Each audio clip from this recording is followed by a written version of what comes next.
আলামিন বলছেন বালাল আখিরাতু খায়রুল লাকা মিনাল উলা। আল্লাহ পাক বলছেন ইয়া রাসূলুল্লাহ, ইয়া হাবিবাল্লাহ, আপনার পূর্ববর্তী জীবন, আপনার যে হায়াত রয়েছে সে হায়াত থেকে আপনার পরকালকে আমি আল্লাহ দামি করে দিয়েছি। জোরে বলুন সুবহানাল্লাহ। আল্লাহ পাক বলছেন ইয়া রাসূলুল্লাহ, ইয়া হাবিবাল্লাহ, যখন পরবর্তী সময় আসবে, যখন হাসরের ময়দান চলে আসবে, ইয়া রাসূলুল্লাহ, ইয়া হাবিবাল্লাহ, আমি আপনাকে হাউজে কাউসার দান করেছি। আপনি হাউজে কাউসারের নিকট গিয়ে আপনার উম্মতদেরকে পানি পান করাবেন। ইয়া রাসূলুল্লাহ, ইয়া হাবিবাল্লাহ, হাসরের ময়দানে আপনাকে আমি আল্লাহ পাক রব্বুল আলামিন এত সম্মান দিব, এত সম্মান দিব, আপনার জন্য আমি মকামে মাহমুদ করে দিব।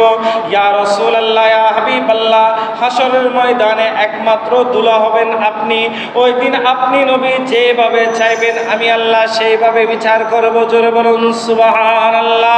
আল্লাহ পাক রব্বুল আলামিন বলছেন ইয়া রাসূলুল্লাহ, ইয়া হাবিবাল্লাহ, ওই দিন আপনি আপনার উম্মতদের জন্য সুপারিশ করবেন। ওই দিন ইয়া রাসূলুল্লাহ, ইয়া হাবিবাল্লাহ, আপনার যে সকল উম্মতরা জাহান্নামে যাবে তাদেরকে জাহান্নাম থেকে নিয়ে আপনি জান্নাতের মধ্যে প্রবেশ করাবেন।